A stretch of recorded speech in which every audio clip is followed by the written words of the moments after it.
Alright folks, welcome back to the channel. I'm going to answer a few questions about how I pack these deer and hogs out of the woods and what pack I use.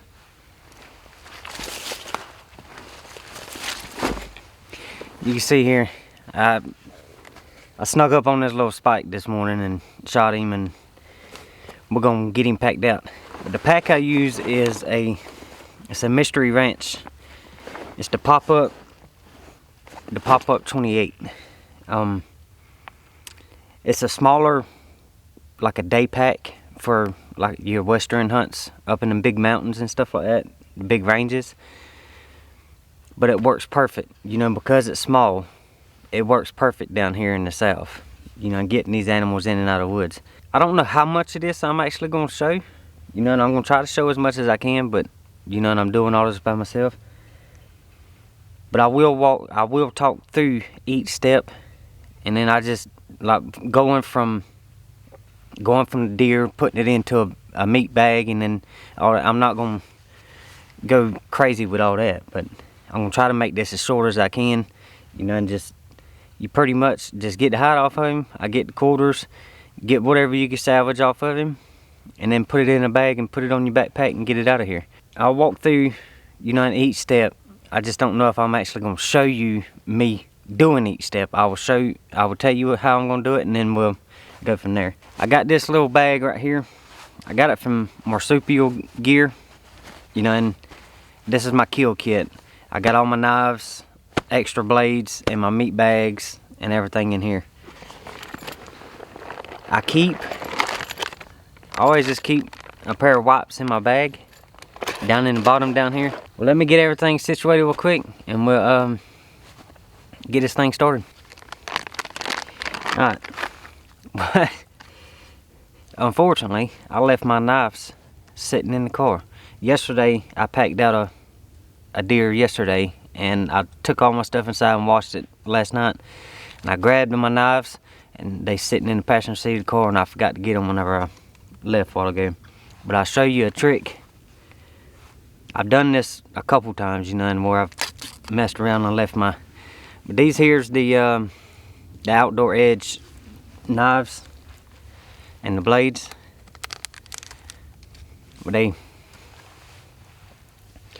now, I'm not gonna tell everybody this is a safe way of doing this. It's not safe to do what I'm fixing to do.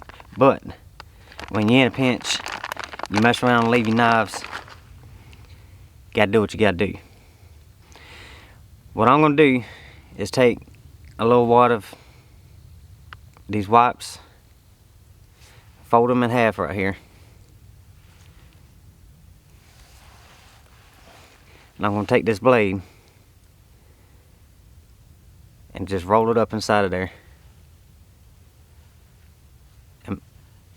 and make a makeshift handle. Saying this is pretty much how I use the knives anyways. So as long as you just got to be careful whenever you're actually putting pressure on it. That way you don't let it slip out of your hand or nothing like that. But that's why I use these wipes. Because the knife, with them being wet, the knife has a harder time cutting through them. That, and when you're pushing on it, it's going to be pushing up against the back of it. You just be careful. If you ever do this, be very careful. Alright, the first step that I do is you get them laying on their stomach as best as you can. Start at the back of the neck here, and then go right down the center, right down the spine, and just zip open the hair. And then once you I go with the hair. That's why I start at the back of the head and then go to the tail. When you go with the hair, you don't slice all the hair and it don't get everywhere. It's all over your meat. But what I'm going to do is go ahead and zip this open, and then I'll show you the next step. Alright, the next step is going to be, you know, just I lay him on one side. That way, you know, and you clean one side and then you roll him over. Try to keep your meat as clean as possible. But all I'm going to do is just grab where I sliced it down his back, and then, you know, just fold the hide down to his feet. And I'll show you once I get it done and down to his feet, I'll show you what that looks like. At this point, you know, and you pull the hide down past wherever you're gonna knuckle it at. Which in my case, I'm gonna do it right at the first elbow right there.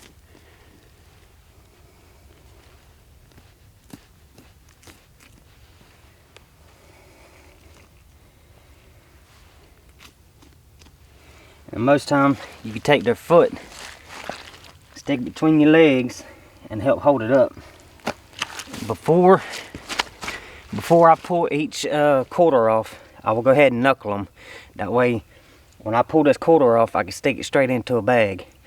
That way I ain't got these dirty feet and all that hooked onto them. And the best way to knuckle these front shoulders, which I know you can't hardly see it. There we go. This is the way I do it. You know, and if you had a saw, you could just saw it off, but I don't hardly ever carry a saw. Right here's your knuckle. You go right behind that knuckle. And then you come down to the joint.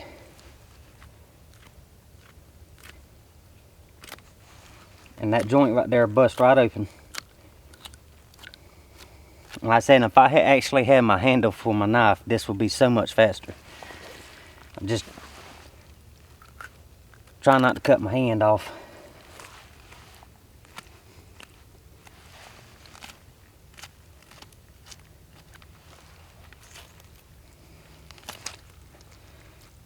And just take your time. There ain't no sense being in a hurry. You done killed the thing. He ain't going nowhere.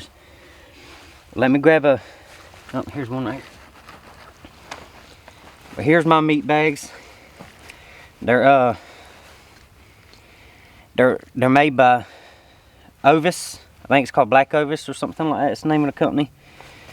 But I'll just set this off to the side, pull this front shoulder off, and then stick it straight in the bag. And on these back hands, I go right here to the knee.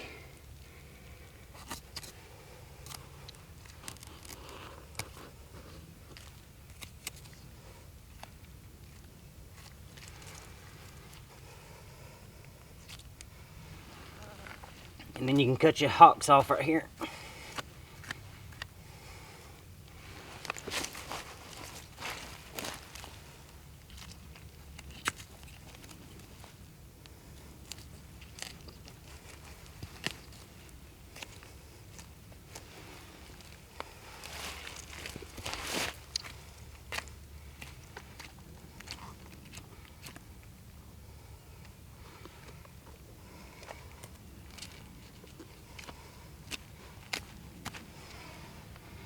And while he's still sitting on this side right here, this is when you take your back strap off. You take the back strap off of the side that you're cleaning. Alright, at this point, after you get this shoulder, this ham, and this back strap pulled off, you just grab his feet and roll him over. Try not to roll it to the point to where all the dirt gets on your back strap.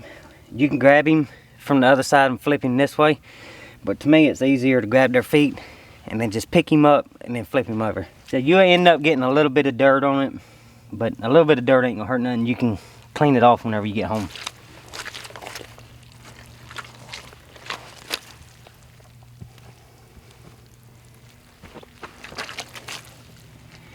And then you just repeat this side the same way. I'm gonna knock this off, get everything in the bag, and once I get that step done, I will get you cut back on. And this bag here just opens up. It's got a little shelf in it right there.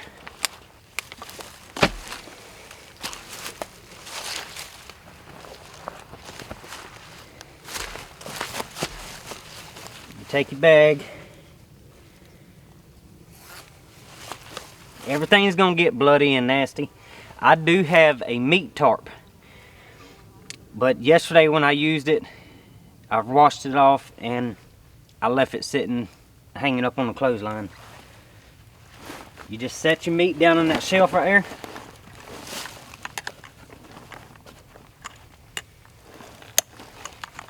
And just start snapping all your buckles together.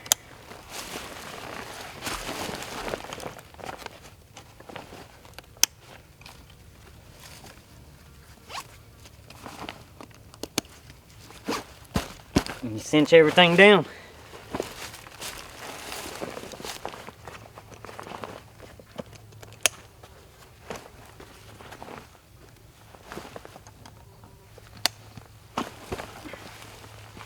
And that's it. That's how you put it in the shelf itself. But I'm gonna take, I got this small bag here what I putting all my trash in. I'm gonna set the head down in here because of the, with it only being a spike. I normally would take this outside strap right here, stick the antlers through there and cinch it down, but that spike's not gonna hang in there. So I'm gonna set it in this bag and I'll set it right here in the top of, on top of the meat right here. And you can just set it in there. Buckle everything back up.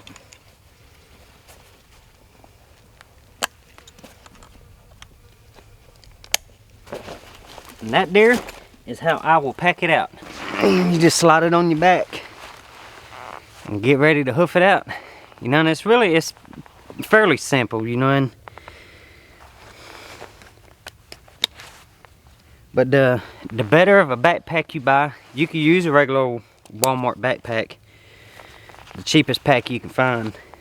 And there's people out here that will just carry that sack, the meat bag, and just throw it over your shoulder and carry it out. But when you stick it on this right here, see how close it keeps to your back, and it puts all the weight on your hips. It just makes life so much easier. But I'm gonna take and grab my gun and we're gonna ease out of here. Hey, if there's any more questions, if you have any other questions about what I use, I know I didn't have a knife out here with me today. That's just me being stupid. I forgot all my stuff sitting right there in the car, and it's a little over a mile and a half back to the car. So I said, you know what? I've done it like this before. It just takes me a little bit longer because I take my time. I don't want to. If I had a handle, you know, and you can zip right through a lot of that, and you ain't got to worry about it. But either way, like I say, if you got any questions, leave them in the comment section below. Let me know what you think. Hey, we appreciate y'all watching. Stay tuned. We'll catch you on the next video.